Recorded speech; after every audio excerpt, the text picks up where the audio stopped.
Terima kasih Pak Luis, selamat malam. Teman-teman, kita bersyukur boleh lanjut lagi ya studi kitab Wahyu. Mari kita mohon pimpinan Tuhan, kita berdoa. Tuhan, terima kasih setelah sepanjang hari sibuk dan letih Tuhan dalam pekerjaan, kami boleh tetap diberikan kesehatan, kekuatan untuk melanjutkan akan studi kami dari kitab Wahyu. Berkati kami dengan konsentrasi dan juga berkati supaya kerinduan kami boleh sungguh diberkati Tuhan dengan kebenaran firman-Mu. Pakai hamba-Mu dan berkati setiap kami, biarlah setiap poin, setiap pelajaran, setiap prinsip yang kami pelajari, Roh-Mu yang kudus boleh tanamkan dalam hati kami, mengubahkan cara pikir, cara hidup, dan juga orientasi hidup kami, memuliakan nama-Mu. Terima kasih Tuhan, dengar doa kami, dalam nama Tuhan Yesus kami berdoa. Amin. Oke, saudara, kita sampai di Wahyu 6 ya. Jadi hari ini kita akan melihat Wahyu 6 dan Wahyu 7 ya. Biasa memang eh, kitab Wahyu ini tidak gampang dibagi per pasal begitu ya, sebab seringkali eh, kisahnya itu nyambung ya, sehingga kita akan melihat seperti 4 dan 5 begitu ya. Settingnya sama-sama di sorga. Sekarang kita akan melihat Wahyu 6 dan 7 ya. Kita mulai dari Wahyu 6, yaitu keenam meterai pertama dibuka ya. Maka aku melihat anak domba itu membuka meterai yang pertama dari ketujuh meterai itu, dan aku mendengar yang pertama dari keempat makhluk itu berkata dengan suara bagaikan bunyi guru, "Mari." Dan aku melihat sesungguhnya ada seekor kuda putih dan orang yang menungganginya memegang sebuah panah. Dan kepadanya dikaruniakan sebuah mahkota, lalu ia maju sebagai pemenang untuk merebut kemenangan. Dan ketika anak domba membuka meterai kedua, aku mendengar makhluk yang kedua berkata, "Mari." Dan majulah seekor kuda lain, seekor kuda merah padam. Dan orang yang menunggangnya dikaruniakan kuasa mengambil damai dari atas bumi sehingga mereka saling membunuh. Dan kepadanya dikaruniakan sebilah pedang yang besar. Saudara, kita berhenti di situ dulu ya. Nanti kita akan lanjutkan lagi. Jadi kita ingat minggu kemarin, 2 minggu lalu, kita membaca bagaimana Yohanes menangis karena dia tidak menemukan jawaban siapa yang layak membuka gulungan kitab itu. Ya, ada meterainya, ada gulungan kitabnya. Dia merasa tidak ada yang layak, dia lupa Yesus begitu ya, sehingga dia sedih karena kita tahu implikasinya kalau meterai itu tidak dibuka, rencana Allah akan selamanya misterius. Nah, itu yang membuat Yohanes sedih begitu ya. Berarti selama-lamanya kita nggak akan tahu rencana Tuhan, kita nggak akan melihat rencana Tuhan, dan ya kita kita kita nggak tahu hidup dalam kegelapan begitu. Tetapi malaikat memberikan kabar baik, Yesus layak membuka ya, membuka anak domba itu layak membuka meterai itu. Maka di pasal 6 ini kita lihat, maka aku melihat anak domba itu membuka yang pertama dari ketujuh meterai ya. Nah, pasal 6 ini penting, kenapa? Karena ini adalah titik berangkatnya dari mulai 7 meterai, 7 sangkakala, dan 7 cawan ya, 777, saudara sekalian ya. Jadi turning point-nya ini pasal 6. Tapi kita sudah bicara, pasal 4 dan 5 itu sudah menyatakan pada kita betapa indahnya sorga, penyembahan, stabilnya sorga, nggak terpengaruh apa yang terjadi di bumi. Jadi aman begitu ya, kedaulatan Tuhan. Sekarang pasal 6 dan seterusnya ini adalah eksekusi. Eksekusinya, saudara sekalian. Meterai itu kan seperti penyingkapan informasi. Ya, tadinya rahasia, sekarang karena dibuka, kita tahu apa yang akan terjadi. Sangkakala itu warning ya. Orang warning pakai trompet ya, pakai sangkakala. Jadi dikasih bunyi-bunyian sebagai warning nanti. Terakhir adalah cawan. Nah, ini eksekusi, nggak ada kesempatan bertobat ketika sampai ke cawan terakhir ya. Jadi Tuhan pakai 3 tahap. Yang pertama pemberitahuan, kedua warning, peringatan, ketiga eksekusi. Ya, itu kitab Wahyu bergeraknya berulang-ulang tapi makin intensif. Nanti waktu kita baca, kok yang di 7 sangkakala, ada lagi, 7 meterai, kok ada lagi 7 sangkakala? Loh, kok ada lagi di 7 cawan? Betul, itu berulang-ulang, tetapi itu semakin intensif. Maka kitab Wahyu jangan dibaca kronologis. Wah, kita di Wahyu 6 nih. 15 tahun dari sekarang kita Wahyu 7. Nggak ada kayak begitu, saudara saya. Itu Wahyu itu gaya sastranya apokaliptik. Apokaliptik itu bukan seperti Injil Markus ya, bergerak dari Matius dari kelahiran Yesus sampai Yesus naik ke sorga. Nggak bisa dibaca begitu. Itu tujuan Injil. Seperti surat Paulus mana bisa dibaca kronologis, itu kan surat ya. Injil bisa dibaca kronologis, tapi juga nggak selalu kronologis. Sesuai tema, seperti Lukas kita udah bahas. Tapi kalau Wahyu, wah nggak bisa strict kronologis gitu. Kita mesti peka melihat pengulangan itu, ya. Maka kita melihat melalui 3 hal ini, 7 meterai, 7 sangkakala, 7 cawan, yang mau disampaikan oleh Yohanes dalam kitab Wahyu bahwa penghakiman Tuhan itu berulang-ulang, ya, repetitif. Tapi semakin tambah progresif dan semakin destruktif. Jadi, apakah kita sekarang sudah meterai? Jelas sudah. Begitu ya. Meterai yang mana? Sekali lagi jangan ditanya urutannya, saudara sekalian ya. Meterai itu ya bisa yang mana aja, tergantung apa yang terjadi dan penafsiran kita, begitu loh. Ya kan? Nah, tapi kita akan lihat nanti ya, sambil kita melihat dari meterai ke sangkakala ke cawan, kita bisa berasa ini udah terjadi atau belum, ya kan? Nah, repetitif itu berarti ada pengulangan sepanjang sejarah. Jadi meterai itu sudah ada di gereja mula-mula, ada di zaman reformasi, ada zaman kita, ya. Jadi polanya itu ada, ya. Pengulangan sepanjang sejarah, tapi progresif dari yang ringan ke yang berat. Nah, sebagai contoh ya, kalau kita lihat, jadi penghakiman Tuhan ini semakin lama semakin berat dibandingkan dengan zaman dulu, ya. Bahkan destruktif ya, di tahap ringan pun menimbulkan kerusakan. Jadi memang kita harus ingat 7 meterai ini, 7 sangkakala, 7 cawan ini tuh eksekusi, saudara sekalian ya. Bukan sesuatu yang enak begitu ya, khususnya buat mereka yang tidak percaya. Buat mereka yang tidak percaya. Nah, setiap 7 meterai, 7 sangkakala, 7 cawan, itu dibaginya 4 plus 3. Ya, 4 plus 3, saudara sekalian ya. 4 itu penghakiman atas bumi, 3 itu penghakiman atas iblis, aktornya ya, dan pengikutnya. Jadi bumi ini sudah tercemar dosa ya. Orang-orang ini tercemar dosa. Tapi kan otaknya iblis. Nah, itu adalah 3, saudara sekalian ya. Jadi Tuhan di dalam memberikan 7 penghakiman ini melalui sangka cawan, meterai, sangkakala, dan cawan, itu dibagi 2. 4 bumi, 3 iblis. Karena memang 4 itu angka bumi. Utara, selatan, barat, timur, begitu ya. Keempat penjuru mata angin. 3 itu angka langit. Ya, seolah-olah begitu kan. Ya, iblis kan penguasa di angkasa. Ya. Jadi intinya penghakiman Tuhan itu nggak ada yang luput, begitu ya. Nggak ada yang luput, nggak cuma manusia, iblis pun kena, saudara sekalian ya. Maka itu sebabnya orang yang tidak percaya dan iblis dan pengikutnya ya, ya mereka semua pengikutnya begitu ya, itu akan kena. Ya, jadi tidak ada yang luput sebetulnya ya.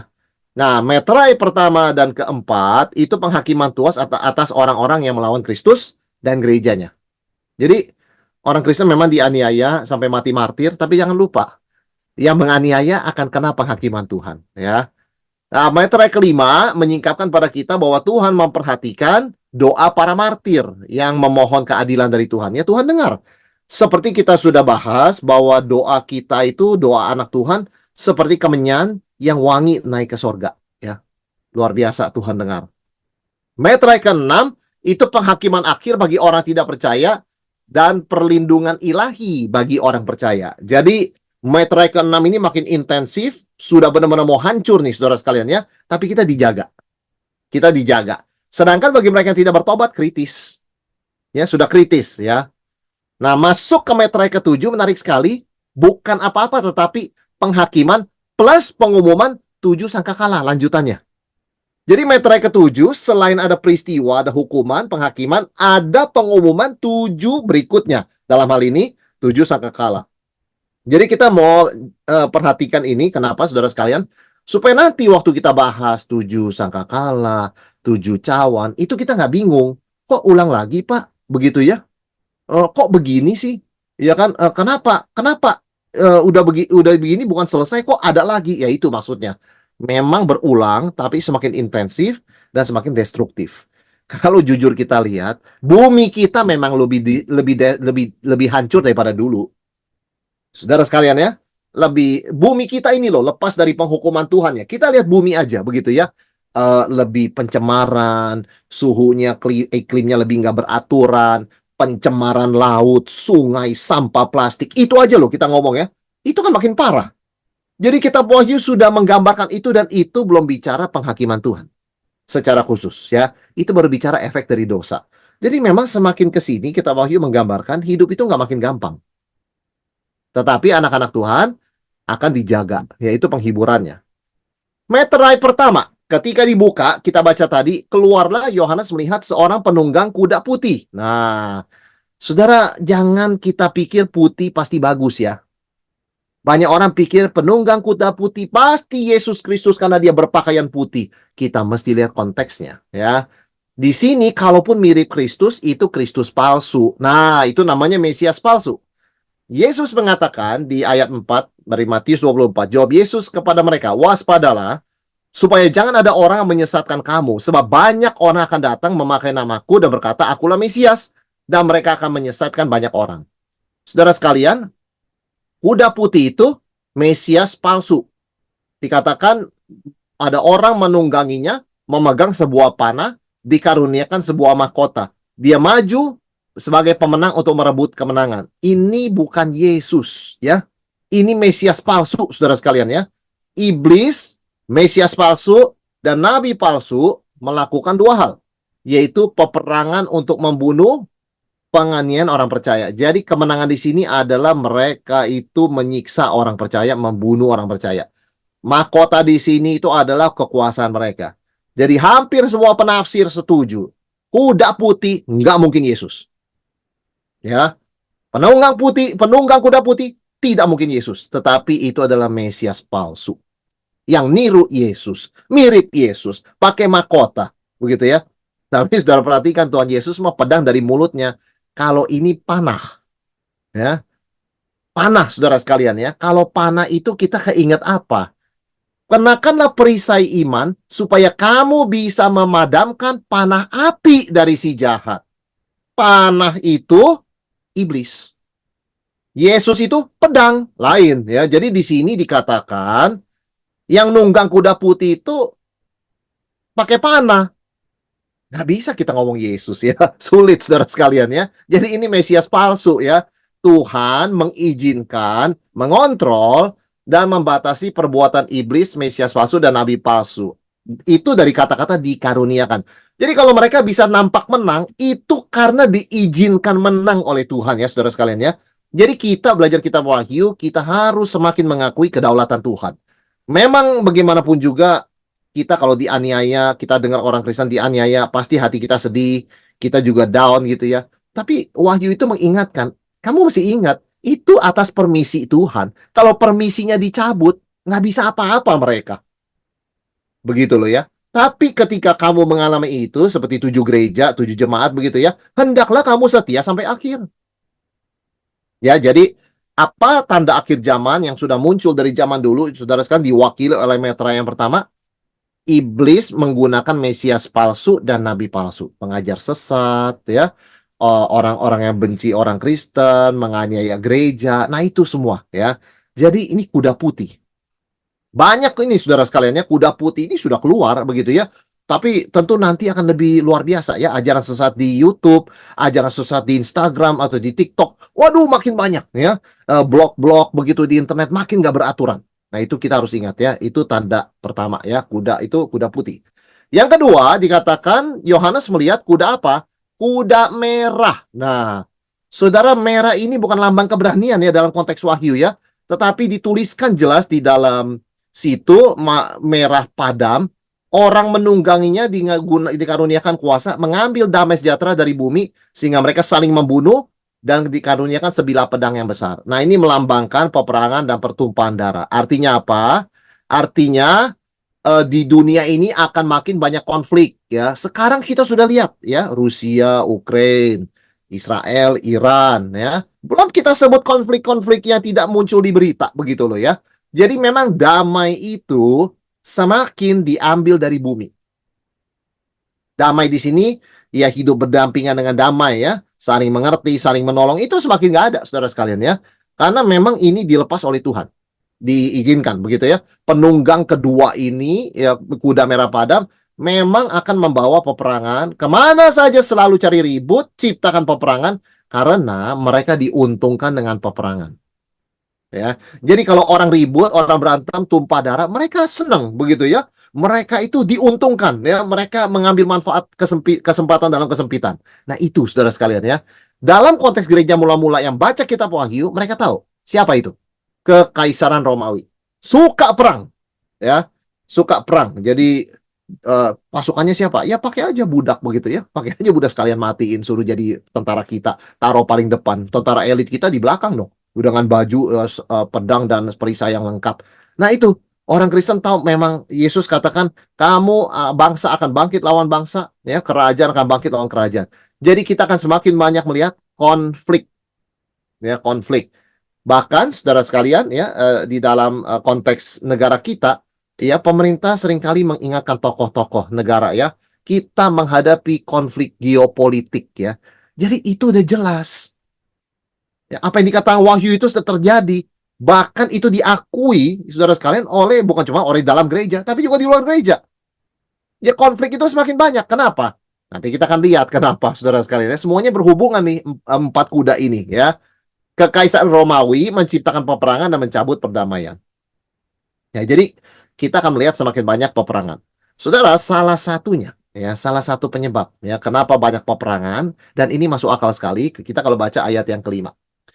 Dan ketika anak domba itu membuka metrai ketiga, aku mendengar makhluk ketiga berkata, mari aku melihat sungguhnya ada seekor kuda hitam, ya, dan orang yang menungganginya memegang sebuah timbangan di tangannya. Dan aku mendengar seperti ada suara di tengah-tengah keempat makhluk itu berkata, secupak gandum sedinar dan tiga cupak jelai sedinar, tapi janganlah rusakkan minyak dan anggur itu. Apa itu saudara sekalian? Kuda hitam melambangkan kelaparan dan kemiskinan akibat peperangan. Jadi perhatian, kuda ini semua ada hubungan ya. Orang Kristen dianiaya ya oleh penunggang kuda putih, begitu ya, iblis dan pengikutnya. Maka akibatnya, ya, Kristus datang bawa damai, orang Kristen dianiaya, ya damai nggak ada, betul saudara sekalian ya. Timbul peperangan. Peperangan menciptakan apa? Kelaparan dong, pasti ya. Karena itu tanah yang mesti ditanami dibom, ya, dibom, dikasih racun, ya. Jadi nggak bisa tanam tanah, nggak bisa tanam tanaman. Akhirnya apa? Harga makanan jadi tinggi. Jadi orang lapar. Jadi lapar ini bukan Tuhan nggak berkatin bumi ya saudara sekalian ya. Lapar ini bukannya Tuhan pelit nggak turunin hujan. Tuhan turunin hujan, Tuhan sediakan semua. Tapi perang, kalau perang kan habis semuanya. Nah, karena perang, makanan mahal, gaji orang, waduh, dulu cuma 5% beli makanan, nanti lama-lama 90% beli makanan. Miskin. Hidup hanya bisa buat makan. Itu pun makannya pas-pasan dan makan yang biasa, bukan makanan bergizi. Ya, ini berhubungan semua saudara sekalian ya. Apa kita lihat depan mata kita? Yo, jelas. Jelas ini ya, makanan langka, harga melambung tinggi, inflasi, ya, inflasi saudara sekalian ya. Upah kerja satu hari, 1 dinar hanya bisa beli 1/4 gandum, ya, atau 3/4 jelai, saudara sekalian ya, barley begitu ya, barley. Jadi harganya 10 sampai 12 kali lipat lebih mahal. Kalau kita lihat negara-negara Eropa, negara Amerika, coba kita tanya rekan-rekan kita di sana, berapa kali lipat harganya? Wah, mahal sekali. Itu sudah tanda ya. Uang itu akan turun nilainya. Makanan itu mahal. Makanan apa? Makanan mewah? Bukan. Makanan dasar, saudara sekalian ya. Kentang, nasi, ya, beras ya. Itu mahal. Ya, ini dinubuatkan oleh Wahyu ya. Saudara bayangkan ya. Dulu bisa beli 1 gandum ya. Sekarang hanya bisa beli 1/4. Jadi orang makannya lebih sedikit. Orang makannya lebih sedikit. Nah, ini saudara kira-kira jenis-jenis tanaman yang dimakan ya. Jadi ada wheat itu gandum, ada barley ya itu jelai ya. Jelai itu kayaknya lebih besar-besar begitu ya, dan ada bulu-bulunya begitu loh. Kalau gandum ya biasa gandum ya. Jadi orang bilang nasi mahal, saya mau makan ini. Mahal juga. Saya jangan nasi dah. Saya mau makan apa ya? Sorghum atau apa namanya. Saudara, ini kena semua. Kalau orang nggak nyari nasi, nyarinya apa, begitu misalnya ya, ya harganya jadi naik karena permintaan tinggi. Jadi inflasi itu nggak terhindarkan, ya. Yang kena itu adalah masalah makan, ya. Nggak usah kita bicara beli mobil, beli rumah, beli barang mewah, liburan, makan, saudara sekalian ya, makan, ya. Dan timbangan pembagian makanan pas-pasan karena harga terlalu mahal. Jadi bisa dibayangkan keadaan yang digambarkan ketika penunggang kuda hitam ini keluar ya. Harus ditimbang berapa gram ya, 1,2, 1,3 harganya berapa. Karena mahal. Ya, mahal sekali saudara sekalian.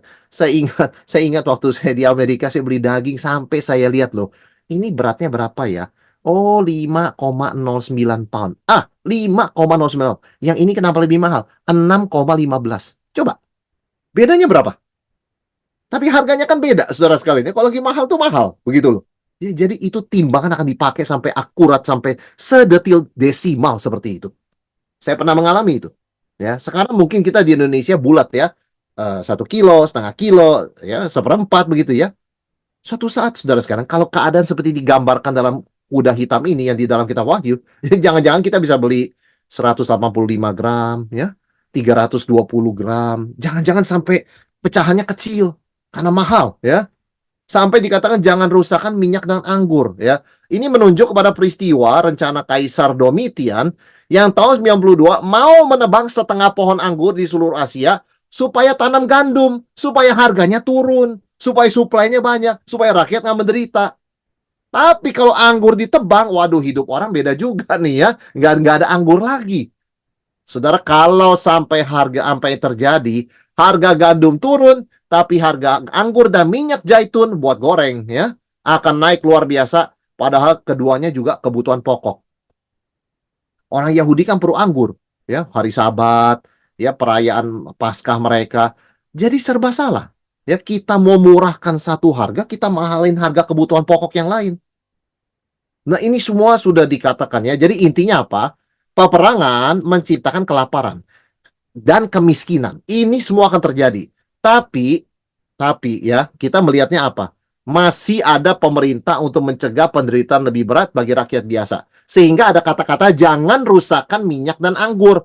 Artinya rakyat bisa bersuara, DPR, kemudian kaisar juga bisa ngerem, begitu loh ya. Jadi ada kontrol pemerintah, pemerintah berfungsi, masih ada yang care ya. Tapi kalau kita lihat nanti itu metre dibuka sampai semuanya, saudara sekalian, kalau pemerintah kolaps, wah itu. Tapi kita bersyukur, kita belajar wahyu bukan untuk ditakut-takutin ya, tapi supaya kita dihiburkan, dikuatkan, berjaga-jaga, waspada, dan percaya penuh pada pemeliharaan Tuhan. Tapi dunia akan menuju ke sini ya. Saya kira semua kita bisa mengaminkan, memang sedang terjadi. And it's only getting worse. It's not getting better ya.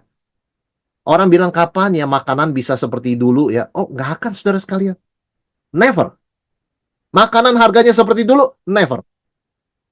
Ya, terkecuali mungkin di sini dan di sana ada mujizat begitu ya, sesuatu berlimpah mana kita tahu gitu. Tapi in general secara umum enggak ya. Dan akhirnya saudara sekalian, ayat yang ketujuh, dan ketika anak domba itu membuka meterai yang keempat, aku mendengar suara makhluk yang keempat berkata, mari, dan aku melihat sesungguhnya ada seekor kuda hijau kuning. Nah, ini hijau kuning ya, hijau pucat aslinya. Dan orang yang menungganginya bernama Maut, dan kerajaan Maut mengikutinya. Dan kepada mereka diberikan kuasa atas 1/4 dari bumi untuk membunuh dengan pedang, dengan kelaparan, dengan sampar, dan dengan binatang-binatang buas yang di bumi. Saudara, ini melambangkan warna pucat. Warna orang sakit, warna orang meninggal, warna jenazah. Not good loh ya ini ya. Ini hijaunya bukan hijau hijau yang kita senang, hijau rumput ya, hijau gunung begitu kan ya. Ini hijau pucat, hijau kuning, hijau mayat. Ya. Warna itu saudara sekalian ya. Penunggangnya disebut maut ya, dan diikuti oleh kerajaan maut atau Hades, itu kematian ya. Alkitab khususnya PB bicara mengenai kematian. Maut atau kematian ini adalah akibat apa? Perang kuda merah. Berhubungan nih semuanya saudara sekalian ya. Akibat apa? Kelaparan kuda hitam. Orang kelaparan kan gampang kena sakit dan meninggal. Dan akhirnya kenapa? Sampar dikatakan penyakit. Kalau hidup orang itu semakin menurun kualitasnya, karena makanan yang dimakan berkurang dan kurang sehat, itu pasti banyak penyakit. Dan banyak yang meninggal. Ya. Dan juga karena apa? Binatang buas. Wah, ini apa saudara sekalian? Di Jakarta kita nggak pernah lihat binatang buas nih. Kita dari lahir sampai besar Jakarta nggak pernah lihat singa atau harimau jalan-jalan di kota. Tapi kenapa di akhir zaman bisa muncul begini? Apa yang dimaksud oleh Alkitab? Kita harus cek Yehezkiel. Kenapa bisa begitu tulisnya Wahyu ya? Yehezkiel katakan, ya beginilah firman Tuhan Allah. Jauh lebih dari itu, kalau aku mendatangkan keempat hukumanku yang berat-berat yaitu pedang, kelaparan, binatang buas, dan sampar atas Yerusalem untuk melejapkan daripadanya manusia dan binatang. Ini 4 serangkai, saudara sekalian ya. Di mana ada perang, pasti ada kelaparan, pasti ada binatang buas, pasti ada penyakit. Ya, ini 4 serangkai.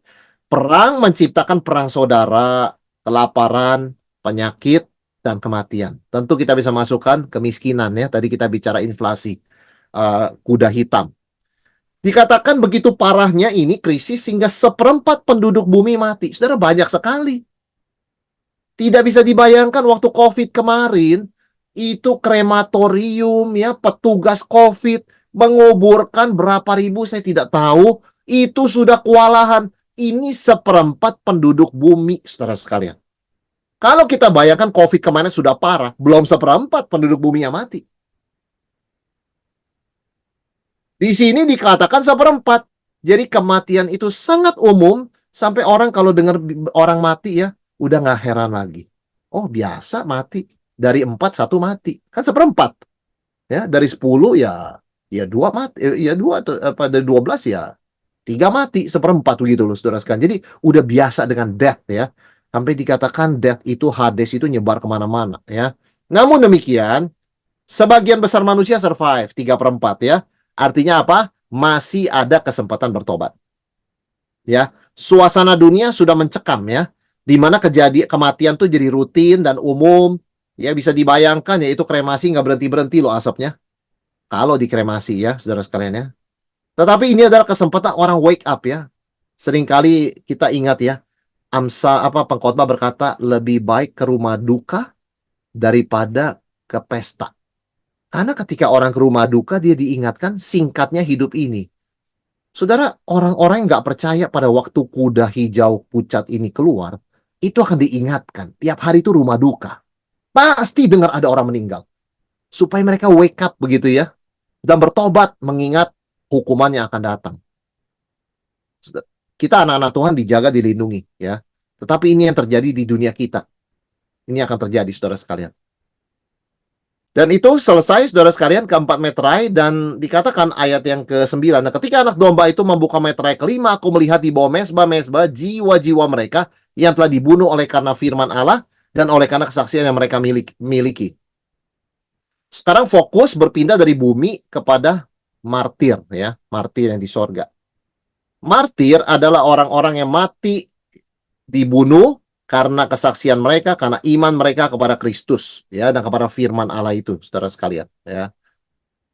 Di bawah mesbah ya, berarti kematian para martir ini adalah sacrifice, seolah-olah ya, persembahan yang berkenan di mata Tuhan. Jadi mesbah itu kan tempat orang mempersembahkan korban ya. Sedangkan korban kita kan Kristus ya. Tapi kita juga dipanggil untuk hidup sebagai korban hidup begitu ya. Nah, para martir ini seperti itu, saudara sekalian ya. Mereka ada di bawah mesbah, mereka mempersembahkan hidup mereka sampai rela mati demi nama Kristus ya. Dan kain putih mereka itu ya, dikatakan mereka berkain putih, ayat yang 11, dan kepada mereka masing-masing diberikan sehelai jubah putih. Kepada mereka dikatakan bahwa mereka harus beristirahat sedikit waktu lagi hingga genap jumlah kawan-kawan pelayan dan saudara-saudara mereka yang akan dibunuh sama seperti mereka. Jadi mereka dipelihara dalam kemurnian, tidak kompromi ya. Dan sementara itu di sorga, saudara sekalian, di meterai kelima, para martir berseru kepada Tuhan, ayat 10. Berapa lama lagi ya penguasa yang kudus dan benar, engkau tidak menghakimi dan tidak membalaskan darah kami kepada mereka yang diam di bumi. Saudara, doa para martir bukan dari kebencian loh ya, tetapi dari kecintaan kepada karakter keadilan dan kekudusan ya. Jadi memang kekudusan Tuhan tuh para martir tidak membalas. Kita dikatakan janganlah balas kejahatan dan kejahatan, berikanlah tempat untuk murka Allah. Allah pasti membalas. Jadi berikan tempat untuk murka Allah. Jadi ketika orang martir, para kaum martir berdoa begini bukan benci. Mereka di dalam hidupnya nggak membalas. Mereka mengasihi musuh. Mereka mengampuni. Mereka memberkati ketika dikutuk. Tapi kan Tuhan sudah bilang berikan ruangan kepada murka Allah. Ya ini sekarang mereka berdoa begitu ya. Supaya Tuhan menyatakan keadilannya. Jadi mereka tidak balas. Mereka percaya dan mereka meminta Tuhan yang balas. Karena Tuhan berkata, aku akan membalas. Jadi ini adalah meterai yang kelima, saudara sekalian. Intinya apa? Martir ini semua sudah aman, tetapi meskipun di sorga, mereka masih keingat peristiwa di bumi ya. Sehingga mohon pada Tuhan, Tuhan orang-orang yang membunuh orang Kristen ini masih belum dapat hukuman begitu ya. Nah, saudara sekalian, mereka masih ingat apa yang terjadi di bumi. Semua pembalasan adalah hak dan kedaulatan Tuhan kalau kita lihat. Jadi orang Kristen, saudara sekalian, tidak boleh membalas secara pribadi ya, tidak boleh. Uh, Tuhan pasti akan membalas dalam waktunya dan ketika genap waktunya. Kapan itu genap waktunya? Dikatakan masih nunggu sedikit lagi ya. Jumlah orang-orang martir mencapai jumlah yang Tuhan tetapkan sejak kekekalan. Nah, jadi kita harus sabar ya di bumi. Para martir di sorga juga harus sabar. Jadi banyak orang berpikir kita sabar selama di bumi. Kalau di sorga nggak usah sabar. Perlu sabar juga, saudara sekalian. Yang di sorga perlu sabar ya. Jadi ini gambaran yang dikatakan oleh firman Tuhan, oleh Alkitab. Nah, masuk kepada metrai ke-6. Metrai ke-6 adalah jawaban Tuhan kepada doa kaum martir, ayat 12 ya. Maka aku melihat ketika anak domba itu membuka meterai yang ke-6, sesungguhnya terjadilah gempa bumi yang dahsyat dan matahari menjadi hitam bagaikan karung rambut dan bulan menjadi merah seluruhnya bagaikan darah. Dan bintang-bintang di langit berjatuhan ke atas bumi bagaikan pohon ara menggugurkan buah-buahnya yang mentah apabila dia goncang anginnya kencang. Saudara, Tuhan menjawab doa kaum martir ya. Tuhan berapa lama lagi? Langsung dieksekusi loh. Ya. Jadi eksekusinya kepada apa? The whole creation. Seluruh ciptaan ya saudara sekalian ya. Ada 6 struktur ciptaan yang dihancurkan dalam meterai ke-6. Satu, gempa bumi, bumi yang kena ya, gempa bumi. Saudara, kita baru ngalamin gempa ya berapa hari lalu ya. Ini mengingatkan kita kan wahyu. ini adalah warning, wake up call yang Tuhan berikan dari waktu ke waktu. Dan saudara kalau mau jujur ya, zaman kita 10 tahun, 20 tahun lalu kalau kita masih ingat ya, dengan sekarang lebih sering terjadi gempa mana? Jujur ya, lebih sering sekarang. Ya, jadi itu terus Tuhan kirimkan warning melalui alam semesta ciptaannya ya. Matahari jadi hitam, saudara sekalian ya. Orang nggak bisa membayangkan tiap hari bangun kan ada matahari begitu ya. Saudara, tetapi menurut ahli, matahari itu secara teoritis bisa berakhir loh. Memang ratusan juta tahun begitu ya. Tetapi nggak selamanya sebetulnya. Jadi para saintis bisa menemukan, tahu ya, sebetulnya matahari itu dia nggak selamanya juga cahaya panasnya itu ya.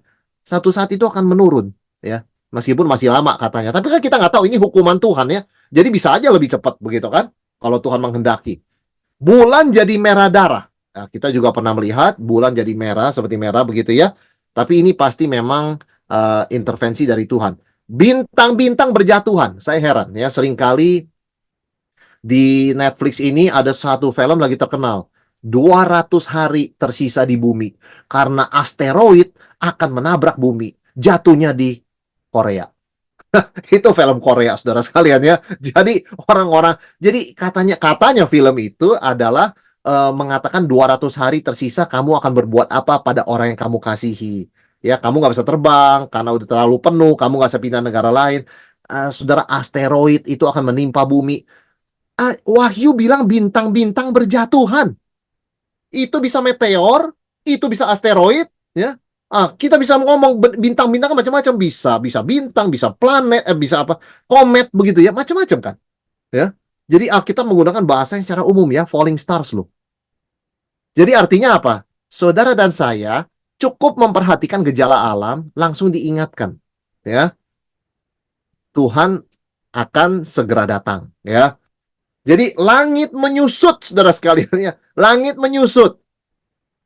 Saya nggak akan heran ya, kalau misalnya nanti muncul penemuan lagi oleh saintis, ternyata alam semesta kita nggak ekspansi, tapi nyusut. Ditelan oleh black hole. Ya, black hole itu adalah lubang hitam yang nggak tahu, tapi itu kekuatan yang kalau dia telan, nggak tahu kemana hilang. Nah, saudara sekalian, itu kan semua sudah dibicarakan oleh saintis ya. Langit menyusut, ciptaan menyusut, mengecil. Dan dikatakan gunung-gunung dan pulau-pulau bergeser. Nggak mustahil. Saudara sekalian ya. Jadi ini adalah peristiwa supernatural ya. bukan bencana alam biasa. Sehingga kalau kita lihat gempa bumi, kita baca tentang berita ilmu pengetahuan, kita nonton film begitu, entertainment begitu, itu semua cuma mengingatkan. Suatu saat ginian benar terjadi secara supernatural, bukan bencana alam biasa, ya. Karena ini penyataan murka dan penghakiman Tuhan. Tapi kita bersyukur, kita orang Kristen sudah diselamatkan dari murka yang akan datang. Kitab Wahyu adalah penghiburan orang Kristen, ya, bukan takut-takutin. Tapi kitab Wahyu menyatakan skenario yang akan terjadi bagi orang yang belum percaya pada Tuhan. Sehingga kita harus mendoakan, ya. Kita harus memberitakan Injil, kita harus jadi saksi Tuhan supaya lebih banyak orang terhindar dari murka dan penghakiman Tuhan.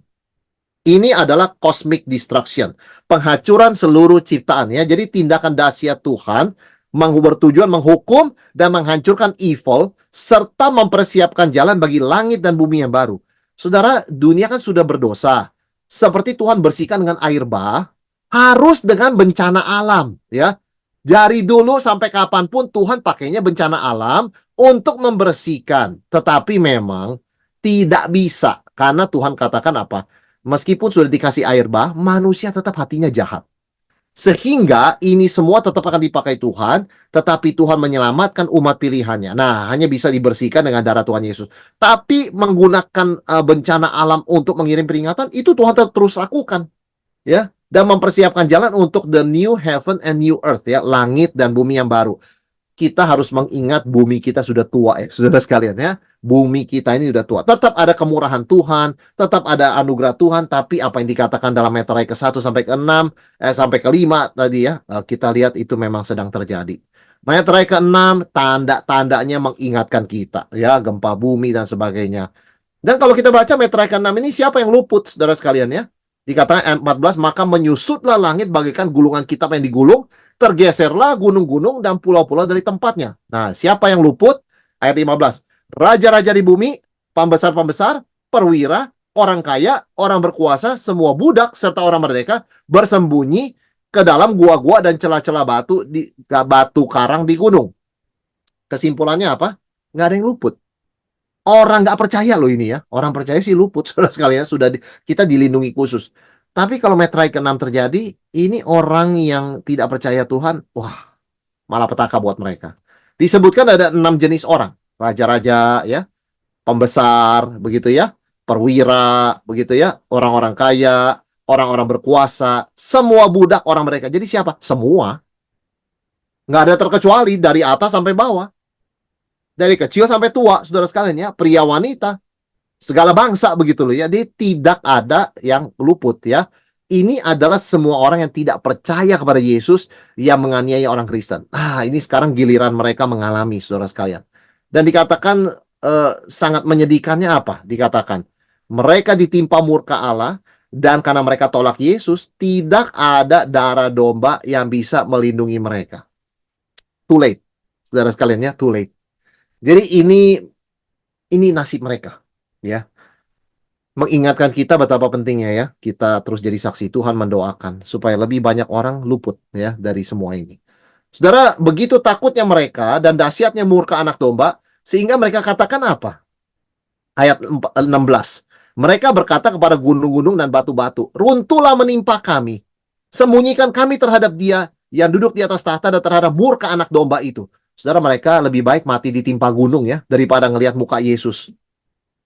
Saudara bayangkan, ya, mereka lebih baik mati ditimpa gunung. Minta bukit batu karang kolaps, ya. Longsor, apa namanya, ya. Coba biar kami mati. Aduh, selesai kalau kami mati. Kalau tidak menghadapi wajah murka anak domba, murka wajah anak domba itu, waduh.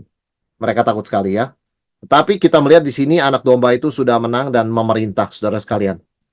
Jadi ini seperti tulah yang menimpa orang percaya akan dilindungi terhadap murka Allah karena kita sudah diselamatkan, ya. Nah, ini seperti tulah yang menimpa Mesir, sama sekali tidak menyentuh orang Israel. Ya, sama sekali tidak menyentuh orang Israel. Tapi memang ruang gerak kita terbatas.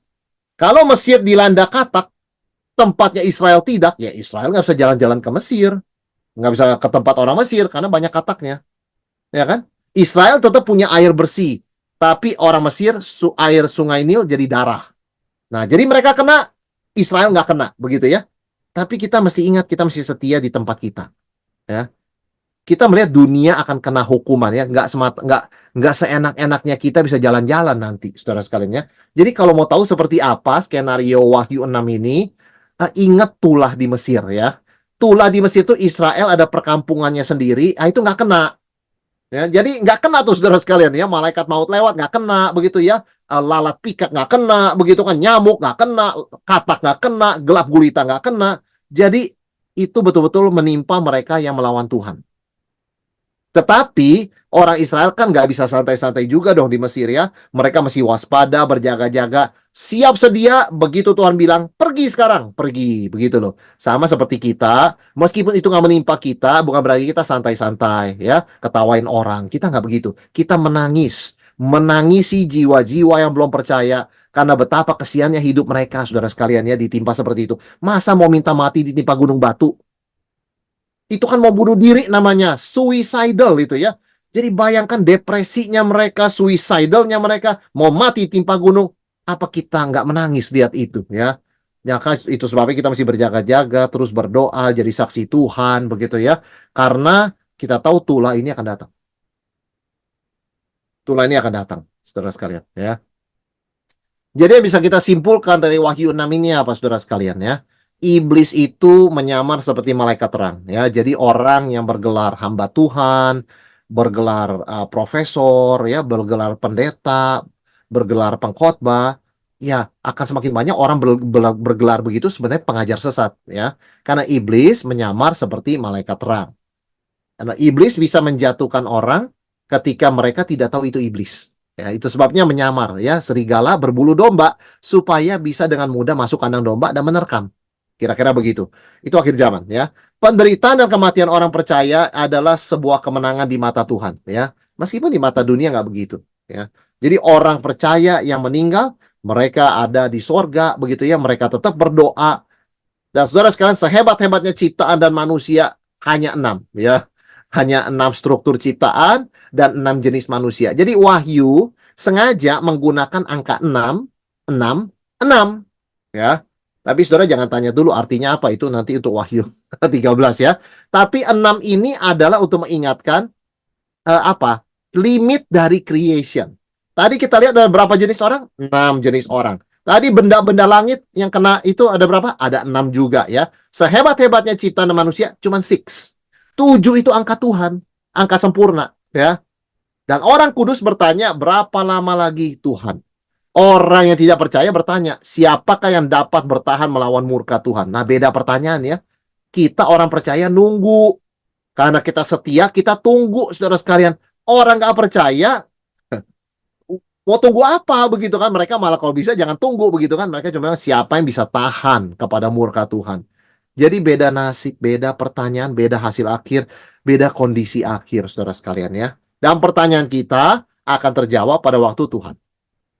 Pertanyaan orang percaya akan terjawab dengan kebinasaan mereka untuk selama-lamanya ya. Sorry, pertanyaan orang tidak percaya ya.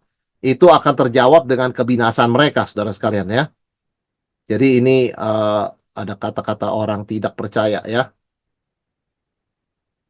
Orang tidak percaya akan nampak ya dengan kebinasaan mereka. Tapi kita sudah diselamatkan dari murka yang akan datang dan Tuhan tetap menyertai kita di dunia ini. Ya, jadi Wahyu 6 menyingkapkan akan apa yang terjadi hari-hari ini dan akan datang. Tetapi ketahuilah kalau yang paling besar itu terjadi ciptaan goncangnya itu kita diselamatkan. Maksudnya kita dilindungi, kita dijaga ya. Apakah kita dijaga dari kelaparan? Saudara, kita juga mungkin menderita inflasi ya, tapi kita masih cukup makan. Ya, itu ya. Jadi ada perlindungan Tuhan meskipun kita orang percaya nggak sepenuhnya luput. Tetapi yang pasti kita sudah diselamatkan dari murka yang akan datang. Itu sebabnya ketika Yesus datang 2 kali, kita akan tertawa, tersenyum, mereka menangis. Dikatakan ya, dalam ayat yang ke ke-16 dikatakan, runtuhlah menimpa kami, sembunyikanlah kami. Jadi kembali ke Wahyu 1 dikatakan mata orang itu menjadi wajah orang itu menjadi murung gitu ya. Mereka menangis. Nah, saudara sekalian, masuk ke Wahyu 7, apa ini bagian Wahyu 7? Wahyu 7 bicara apa? Wahyu 7 ini bicara orang-orang yang dimeteraikan. Jadi ditandai oleh Tuhan, ya. Ini nggak akan kena hukuman. Jadi di tengah pernyataan murka Tuhan, Tuhan memberikan jaminan untuk perlindungan kita. Kita nggak kena. Ya. Bukan berarti orang Kristen nggak bisa susah. Bukan berarti orang Kristen tuh nggak bisa lapar, nggak bisa kena inflasi, ya, nggak bisa miskin. Bisa, tapi nggak kena murka Tuhan. Nah, itu dia saudara sekalian ya. Beda kalau kena suatu peristiwa akibat bencana alam, bencana ekonomi, dengan kena akibat hukuman Tuhan. Nah, kita enggak. Kita nggak kena karena hukuman Tuhan. Nah, dikatakan, kemudian daripada itu aku melihat 4 malaikat berdiri pada keempat penjuru bumi, dan mereka menahan keempat angin bumi, supaya jangan ada yang bertiup di darat, atau di laut, atau di pohon-pohon. Loh, ngapain saudara sekalian? Kenapa Tuhan suruh 4 malaikat berdiri di keempat penjuru bumi, utara, selatan, barat, timur, menahan keempat angin bumi, supaya jangan tiup di darat, atau di laut, atau di pohon-pohon? Kenapa? Karena sebenarnya 4 malaikat ini memang ditugaskan untuk merusak bumi dan laut, ya. Tapi saat itu Tuhan perintahkan mereka untuk menahan supaya jangan lebih rusak. Jadi kita tahu nih, saudara sekalian ya, bumi ini akan rusak. Ya, kita orang Kristen harus menjaga lingkungan hidup, melestarikannya sedapat mungkin ya. Tapi kita tahu karena dosa, bumi itu akan rusak, ya. Dan Tuhan secara khusus mengutus 4 malaikat yang memang ditugaskan merusak. Tapi di Wahyu 7 mereka diberikan satu perintah, jangan. Nah, stop dulu karena baru meterai. Belum sangkakala, belum cawan. Ya, nanti kalau udah cawan beda cerita. Ya. Mengapa saudara sekalian? Karena Tuhan mau melindungi dan memeteraikan umatnya lebih dahulu. Jadi dunia ini dipelihara karena kita orang Kristen ya. Aduh, luar biasa Tuhan ya. Dikatakan aku melihat seorang malaikat lain muncul dari tempat matahari terbit, dari timur dong berarti ya. Ia membawa meterai Allah yang hidup dan ia berseru dengan suara nyaring kepada keempat malaikat yang ditugaskan merusakkan bumi dan laut. Memang tugasnya itu. Katanya, janganlah merusakkan bumi atau laut atau pohon-pohon sebelum kami memeteraikan hamba-hamba Allah kami pada dahi mereka. Jadi dunia ini dijaga, saudara sekalian ya. Bumi ini dijaga nggak sampai rusak total, itu untuk melindungi kita. Jadi sungguh-sungguh Tuhan sudah persiapkan semuanya ya. Dan betapa tenangnya hati kita ya. Tuhan berdaulat dan bisa mengambil tindakan intervensi kapanpun untuk melindungi kita. Saudara, banyak orang berkata, oh ya kalau bumi kena, kita orang Kristen kena. Belum tentu. Belum tentu begitu. Bacanya nggak begitu. Bacanya seperti tulah di Mesir. Mereka kena, Israel enggak. Jadi tidak ada yang mustahil buat Tuhan begitu. Kita orang Kristen harus percaya pada pemeliharaan Tuhan. Jangan pesimis ya. Jangan, wah inflasi, wah bencana alam. Saudara, Wahyu mengatakan Tuhan khusus mengutus 4 malaikat perusak bumi untuk menahan kerusakan demi kita, supaya kita tidak kena dampaknya. Jadi kita orang Kristen percaya Bapa di sorga peduli pada burung pipit, pada bunga bakung, ya, pada burung di udara, begitu kan? Pasti dia peduli pada kita, ya. Itu sebabnya Tuhan mengutus satu malaikat lain untuk membawa meterai pelindungan bagi anak-anak Tuhan. Kan sama seperti orang Israel. Di depannya dikasih meterai anak domba, darah anak domba. Ya malaikat mautnya lewat. Malaikat maut datang untuk membunuh anak sulung. Tetapi karena dimeteraikan daerah Israel, malaikat mautnya lewat. Nanti seperti itu. Yaitu sebabnya kita mau setia ya, menjaga kekudusan kita, menjaga kemurnian iman kita. Nah, saudara sekalian, meterai Allah kenapa ditaruh di dahi ya? Dahi itu menandakan perlindungan Tuhan. Saudara tahu Kain kan ya? Ditaruh tanda di dahi kan? Siapa yang berani bunuh Kain? 7 kali lipat. Itu perlindungan. Jadi kita dilindungi Tuhan. Dikasih meterai di dahi kita. Ya. Kemudian itu tanda kepemilikan. Ya, kita milik Tuhan. Dan tentu tanda kesayangan ya. Jadi hanya ada 2 pilihan, milik Allah atau milik iblis. Gitu aja kan di dalam kitab Wahyu. Nah, saudara sekalian, kita masuk ke ayat yang keempat. Menarik sekali dikatakan, aku mendengar jumlah mereka yang dimeteraikan itu 144.000 yang telah dimeteraikan dari semua suku keturunan Israel. Dari Yehuda 12.000, Ruben, Gad, Asyer, Naftali, Manasye, Simeon, Lewi, Isakar, Zebulon, Yusuf, Benyamin, 12.000 masing-masing. Artinya apa saudara sekalian? Ini adalah angka simbolik ya, 12 kali 12 kali 1000. Memang disebutnya 12 suku Israel. Tapi ingat, ada 12 kan ya. 12 yang pertama, 12 suku Israel. Orang percaya perjanjian lama. 12 yang kedua, 12 rasul. Orang percaya perjanjian baru. Ya. Kemudian 1000 kegenapan total jumlahnya. Itu 144.000 itu simbolik, bukan harafiah. Menandakan ada apa saudara sekalian? Bahwa orang percaya dari perjanjian lama, perjanjian baru, dan pertumbuhannya yang ribuan kali lipat itu adalah semua umat Tuhan yang dimeteraikan. Mewakili seluruh orang percaya sepanjang zaman. Ya. Jadi ini menarik sekali saudara sekalian ya, kita dimeteraikan. Kita dijaga, dilindungi Tuhan. Nah, urutan 12 suku di sini beda ya dari yang lain. Apa tuh bedanya? Yehuda disebut yang pertama, padahal Ruben anak tertua. Artinya apa? Orang harus membaca 12 suku dari perspektif Yesus. Karena Yesus keturunan Yehuda. So he's number one. Yehuda number one. Lagi pula, dari 12 suku yang survive dari pembuangan, cuman Yehuda. Ya, plus Benyamin kecil-kecil ya dimasukkan di sana. Tapi Yehuda. Dari situ baru muncul Yahudi. Nah, orang Israel yang survive itu disebut Yahudi dari kata Yehuda. Maka meskipun Ruben anak tertua, di sini yang disebut Yehuda. Itu sukunya Yesus. Singa dari Yehuda. Yang kedua, suku Dan nggak ada di sini. Saudara baca tadi. Tidak ada suku Dan. Kenapa? Suku Dan digantikan oleh Manase. Ya, suku Dan digantikan oleh Manase, saudara sekalian. Seharusnya kan itu Dan tempatnya. Manase itu kan cucu, bukan anak ya. Itu cucunya Yakub. Kenapa dimasukkan ke situ menggantikan Dan? Karena suku Dan itu seperti ular. Ya. Yakub sebelum meninggal mengucapkan kata-kata terakhir untuk 12 anaknya. Waktu ngomong ke Dan, ya, Yakub bilang semoga dia jadi ular dan ular beludak. Artinya apa saudara sekalian? Pangeran suku Dan adalah iblis. Ini memang ditemukannya ayatnya di luar Alkitab kita, 66 kitab ya. Kitab-kitab apokrifa, kitab kelas 2 ya. Kita nggak anggap itu berotoritas. Tapi di Wahyu tidak ditulis Dan. Informasi dari luar Alkitab mengatakan, buku yang namanya Testament of Dan, pangeran suku Dan itu iblis. Nah, saudara pasti timbul banyak pertanyaan, waduh, bagaimana caranya bukan papanya Yakub begitu kan ya? Kita nggak tahu bagaimana, tetapi dalam sejarah, suku Dan adalah leluhurnya antikristus. A-nya besar ya, satu orang.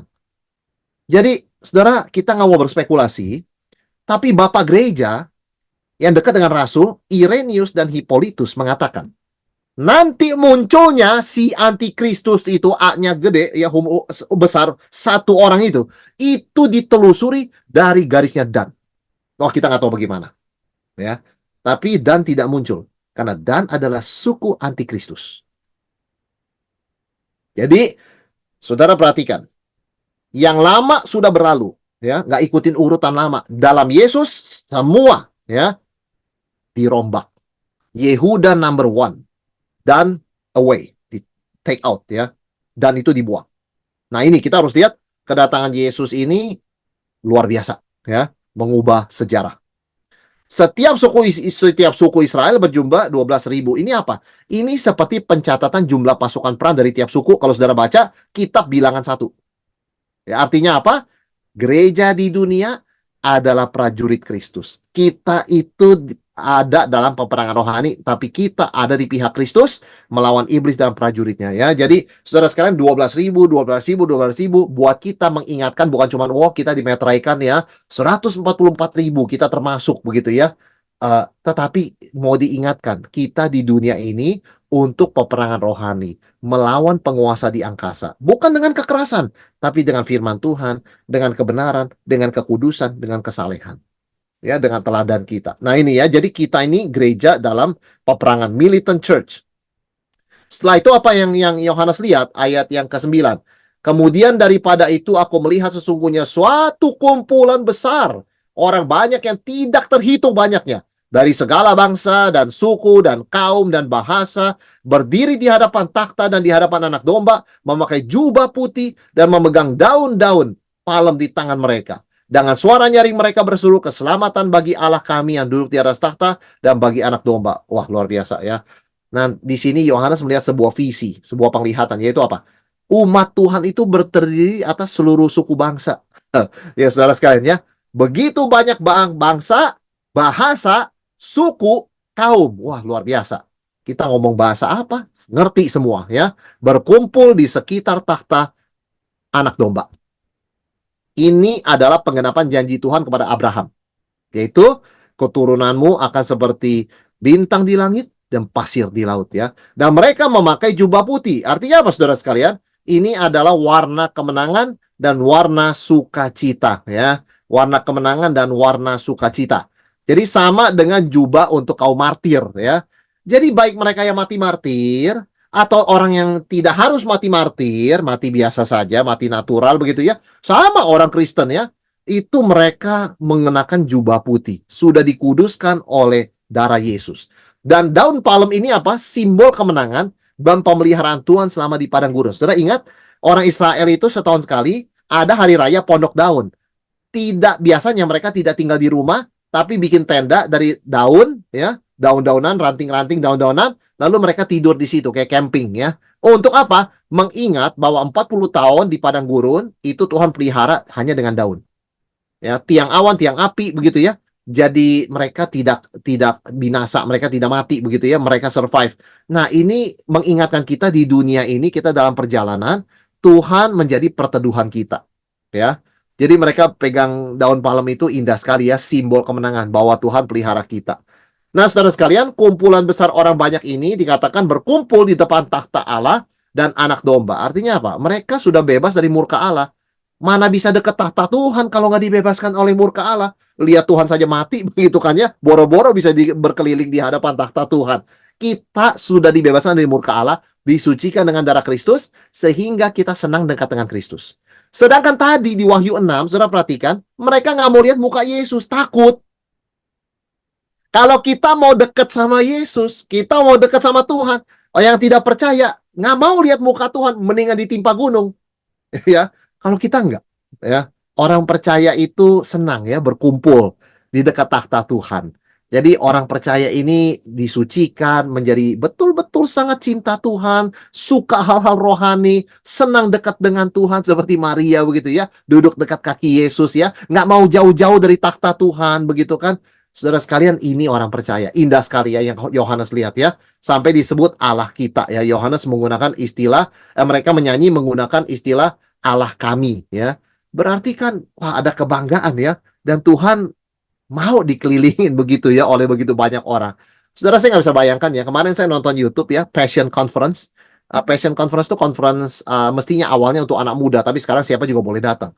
Yang datang 50.000 orang. Saya nonton itu YouTube waktu mereka nyanyi. Gimana nyanyi sama-sama 50.000 orang? Ya, 50.000 orang gimana nyanyinya? Kita 1.000, 2.000 orang aja kadang nyanyinya nggak tentu serempak. 50.000 kan itu gedung besar sekali. Suara itu gimana? Wah, tuh saya katakan, nanti yang Yohanes lihat ini, kita nggak tahu ya. Tentu kita berdoa miliaran. Nggak bisa dibayangkan, saudara sekalian ya. 50.000 itu nggak bisa dikontrol. Tapi somehow semua bisa tenang nyanyi ya. Suasana ruangan tenang. Oh, itu luar biasa sekali ya. Ini yang Yohanes lihat luar biasa sekali ya. Saudara, kenapa Tuhan memperlihatkan kumpulan orang banyak ini kepada Yohanes dan sekarang kepada kita? Kenapa, saudara sekalian? Menguatkan kita ya bahwa kita tidak sendirian ya. Seringkali sebagai orang percaya kita merasa sepi ya. Tuhan, saya makin aneh ya. Orang Kristen makin aneh. Zaman sekarang orang nggak peduli Tuhan, nggak peduli gereja, nggak peduli agama begitu ya. Rasanya jadi orang Kristen tuh aneh ya. Saudara, Tuhan kuatkan kita. Kamu nggak aneh. Masih banyak orang seperti kamu ya. Jadi itu tujuan Tuhan. Yang kedua, meneguhkan kepastian janji Tuhan. Artinya apa, saudara sekalian? Kita pasti sampai ke takhta Tuhan. Nggak ada yang menghalangi. Sekali selamat, tetap selamat. Perjalanan kita, meskipun penuh lika-liku, penuh mara bahaya, pasti nyampe. Nyampenya di mana? Di takhta Tuhan. Luar biasa, saudara sekalian. Kemudian memberikan preview ya masa depan dan kemenangan ya. Sehingga meskipun kita sedih, kita berduka cita, kita menderita, suatu saat akan berakhir. Bayangkan mereka yang tidak akan berakhir air matanya. Bayangkan dikatakan orang yang menolak Yesus, menolak kasih Tuhan, akan dalam kegelapan di mana terdapat ratap tangis dan kertak gigi. Itu air mata nggak berhenti ngalir. Ya, kita dihapuskan one day. Sesedih-sedihnya kita di dunia ini, satu saat Tuhan hapuskan forever. Kita nggak akan ingat lagi yang susah-susah. Tapi sebaliknya kita ingat, saudara sekalian ya, mereka yang tidak terima Tuhan Yesus terus menangis sampai selama-lamanya. Wah, tidak bisa dibayangkan ya. Tapi kita nggak mau ke sana. Ya, saudara sekalian, kita mau bersuka cita dengan apa yang diperlihatkan oleh Wahyu ya. Orang percaya dan malaikat sama-sama menyembah Tuhan seperti kita udah belajar 2 minggu lalu. Wahyu 4 dan 5, malaikat memimpin penyembahan di sorga ya. Dan Tuhan memperlihatkan ini untuk memberikan jaminan di tengah kemungkinan menderita dan mati karena nama Yesus. Meskipun kamu ada kemungkinan menderita dan dibunuh, kamu pasti sampai ke takhta Tuhan. Ini nggak mungkin nggak terjadi ya. Ini yang Yohanes dikasih lihat ini di dalam kekekalan seolah-olah sudah terjadi. Cuman itu kan di dalam kekekalan, di bumi kan ikutin waktu. Nah, itu masih belum terjadi. Dari sudut kita belum terjadi. Dari sudut pandang rencana Tuhan. Dan maka orang Kristen hidup dengan kepastian ya. Bukan wah nanti terjadi atau enggak ya. Enggak. Kalau kita baca Alkitab, we know for sure. Karena itu sudah diperlihatkan pada Yohanes yang kekal itu. Jadinya nanti seperti ini. Kita aman-aman ya, kita sampai di takhta Tuhan. Dan saudara, hidup dan masa depan orang percaya sudah dimeteraikan oleh Tuhan untuk kekekalan apapun yang terjadi di dunia ini. Dan dari mana kita tahu kita punya meterai itu? Roh Kudus adalah meterai kita, sehingga keselamatan kita pasti, demikian pula kemenangan dan masa depan kita di langit dan bumi yang baru. Saudara sekalian, Wahyu 6 dan 7 memperlihatkan kepada kita pada satu sisi dunia dihancurkan ya, dihukum ya dengan bencana alam, kemiskinan, peperangan, inflasi, kelaparan, binatang buas, penyakit, sampar, pandemi. Sisi lain anak Tuhan dijaga, dipelihara. Bukan berarti kita nggak ada penderitaan, ada. Tapi penderitaan kita itu bukan karena dosa kita ya, tetapi karena itu adalah bagian dari penyucian kita ya, ujian iman kita. Tetapi secara keselamatan dan murka Allah dan penghakiman, kita secure ya. Kita sudah diselamatkan secara total.